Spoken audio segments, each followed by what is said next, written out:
Hi everyone, welcome back to JP WHU TV. It's nice to see you. I hope you're keeping well and having a good start to the end of your week and having a good week in general. This is the preview of West Ham's 16th away game of the 24-25 Premier League season, where we travel northwest to Merseyside for the last time this season to take on league leaders Liverpool at Anfield this Sunday afternoon for a 2 o'clock kickoff live on Sky Sports. As always guys, this video is sponsored by the channel sponsor 3retro.com. Please click the link in the description below that will take you directly through to the West Ham section of their website, where you can purchase some really nice retro gear. And as you can see from the animation that's up here, there's also some retro Liverpool gear in there as well, along with track jackets, polo shirts, sweatshirts and t-shirts made by Admiral and Umbro in the respective club colours if there's any Liverpool fans watching. So any purchases you make through the link in the description below, the commission that the channel would normally be getting, as I always say, I'll be sending on to the charity Iron Supporting Food Banks. They're based in the Newham area and they're helping those in the Newham area and the Essex County and further afield for that matter, as they're currently supporting close to, if not over 90 separate food banks since COVID, guys. So by all means, please do hit that purchase button. But if you want to make a donation directly to the charity and you don't want to make an affiliate link purchase, that's perfectly fine. There is their Just Give and Fund link in the description below. So £1, £2, £5, whatever you can afford, guys. Believe me, every penny helps. So as always, there's going to be timestamps in the description below. So by all means, please do jump around to any section you want to listen to. Ideally, I'd like you to stay around for as long as possible. If you can listen to more than 2.5 minutes, that'd be perfect. Thank you very much, guys. But if not, please do jump around to the relevant section and put your comments in the comments section for that, and indeed at any point of the video for that matter. And by all means, please do like, share and subscribe. So okay, let's continue on the video by talking about the officials. The referee for this game is Andy Madley, unfortunately, because it's on Sky Sports. The assistants are Scott Ledger and Matt Wilkes. The fourth official is Tony Harrington. On VAR is John Brooks, and his assistant is Steve Meredith. So yeah, it's everyone's calling this a free hit, and it is, but it isn't. But yeah, it could have been better.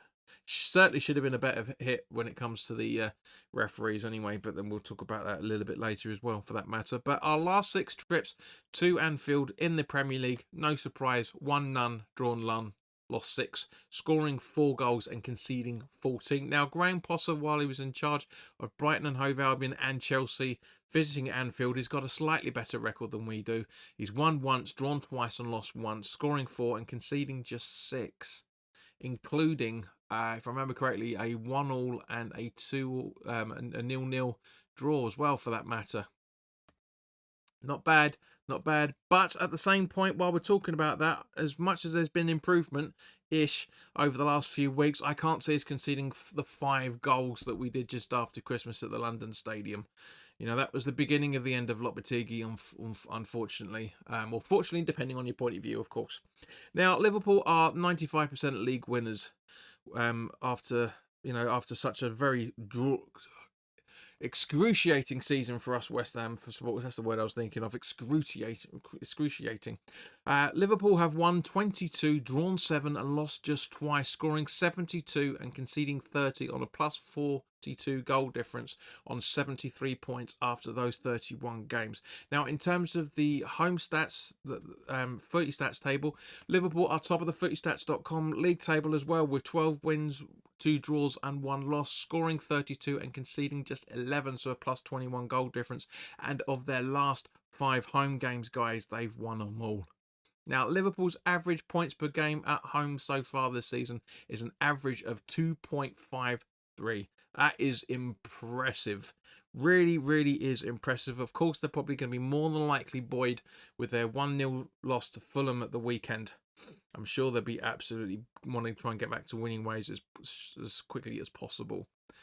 But at the end of the day, guys, as I say, not a big fan of the referee. I mean, both Madley brothers are tossers, quite frankly. But at the same point, I don't want people to say, oh, this is a free hit, it doesn't mean anything. I'm sure when we do the watch along from 1:45 on Sunday afternoon, I'm hoping we'll be able to enjoy it, because it's going to be difficult to watch, of course, as it always is with West Ham. Indeed, not just this season, but over the last few decades, really, to be honest with you, especially when we're playing Liverpool. It's been, I mean, with the exception of, the last season at the Bowling, where we won away at Liverpool. We hadn't won away before that for 52 years, so it's coming up to 61 Really, one victory in 60 odd years. Nah, it's but yeah, I mean, at the end of the day, all we want to know and all we want to see is we know we're not going to. I'm not expecting to win. Nobody with any brains is expecting to win this game in any shape or form. The only thing I expect, and I'm sure most of you guys do as well, for that matter, the only thing that I expect West Ham to do is give 100%. Go out there, play with some pride, play with some passion, and just give us something to watch, rather than just sit there going, fucking hell, we're 4-0 down at half time. What the fuck's going on? Like it normally is over the last few years, especially with Liverpool. So yeah, anyway. Now, as we know, Liverpool's strengths are exactly the same as they always are, but Liverpool's weaknesses so far this season only seems to be defending against through ball attacks. So that could work in our favour. I mean, especially if we actually play a proper striker in the starting 11. I mean, at the end of the day, guys, I hate to use this cliche, but to a degree, it is genuinely true. All players, not just certain players, but all players are playing there for their careers every single game. You know, and this Liverpool game is no exception as far as I'm concerned. Now, in terms of players to look out for, obviously Mo Salah is their highest goal scorer and assister at home with 11 goals and 6 assists. 6 assists even, but after him, Gakpo is their second highest goal scorer with 7 goals and 2 assists, and after Salah, Diaz is their second highest home assister with 4 assists and 4 goals. Now, Becker has kept 8 clean sheets from 21 appearances for West Ham, and Virgil van Dijk is no surprises here either, for that matter, their highest aerial duel winner with an average of 2.8 aerial duels won per game, with Konate right behind him on 2.7. Now, it does seem, as of the time of this recording, that it looks like Mo Salah and Virgil van Dijk are going to be signing 2-year deals each. Sorry, my tongue's getting a bit weird there for a second. Salah and Virgil van Dijk are set to sign 2-year deals in the coming days. So that is fantastic from a Liverpool perspective. Heartbreaking for the rest of the league because we've got to get around and defend against those two. But at the same point, guys, they do deserve it. They are cracking players. You know, they wouldn't be the players that they were if it wasn't for Liverpool, to a degree. You know, as I say, Van Dijk was at Southampton beforehand. Yes, one of the best, they're better players. Mo Salah, as we know, former Chelsea player, yada, yada, yada.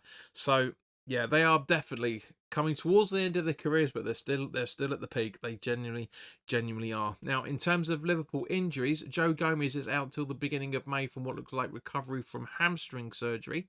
Alexander Arnold is out till the end of April from an ankle injury. Becker is 50% chance of returning for this game due to recovery from a head injury. Knowing how lucky bloody well will be. Doak, I think it may also be back from a thigh injury, and Morton is a doubt due to shoulder injury as well. Now, in terms of Alexander Arnold, obviously there's a lot of conversation about him going to Real Madrid at the end of the season because he's not looking to sign a new contract, and that's kind of being reinforced now with Salah and Virgil van Dijk. Some new deals on the table and to be signed if they haven't already done so by the time this video goes live. So yeah, it'd be a shame to see Alexander Arnold out of the league. He's a very, very good player, but you know, Real Madrid's the next level as far as I'm concerned. I mean, you can't go much higher than Liverpool. You really genuinely can't. I know a lot of people are going to hate me for saying it, but Liverpool are a cracking team. They wouldn't be odds on to win the league pretty much every year, and especially now if they weren't. Do you know what I mean? But anyway, so turning to West Ham.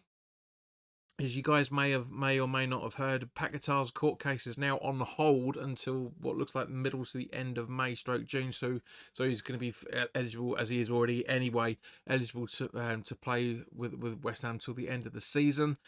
I just hope that this gets wrapped up either way at the end of May, beginning of June, because this is dragging on for this is what 2 years. Come on, seriously. Now, it seems that Aaron Creswell picked up a muscular injury before the Bournemouth games and is still being assessed for this fixture. So you never know. You know, again, a player that's going to probably be leaving in the summer as well, for that matter. But this brings me quite nicely round to the starting 11 talk. Now, as I kind of hinted at beforehand, with the preview for the Bournemouth game, I did say that I wanted to have Fulkrug up front, be a focal point for more than anything else. I mean, we should have at least more than one focal point. But again, against Bournemouth, when he came on, obviously scored the header, as we talked about in the full-time thoughts video. And at the end of the day, guys, we do need a centre forward out there. We genuinely do. He's looking like he's coming back to fitness.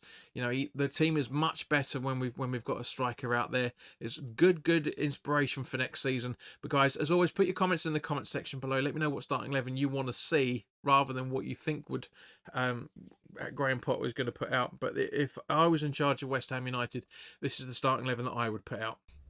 Areola in goal, with a back four of Wan-Bissaka, Casey, Kilman and Scholes. Orford in the defensive midfield positions, with Souček in front of him, supporting Bowen, Irving and Guilherme, with Fulkrug up front.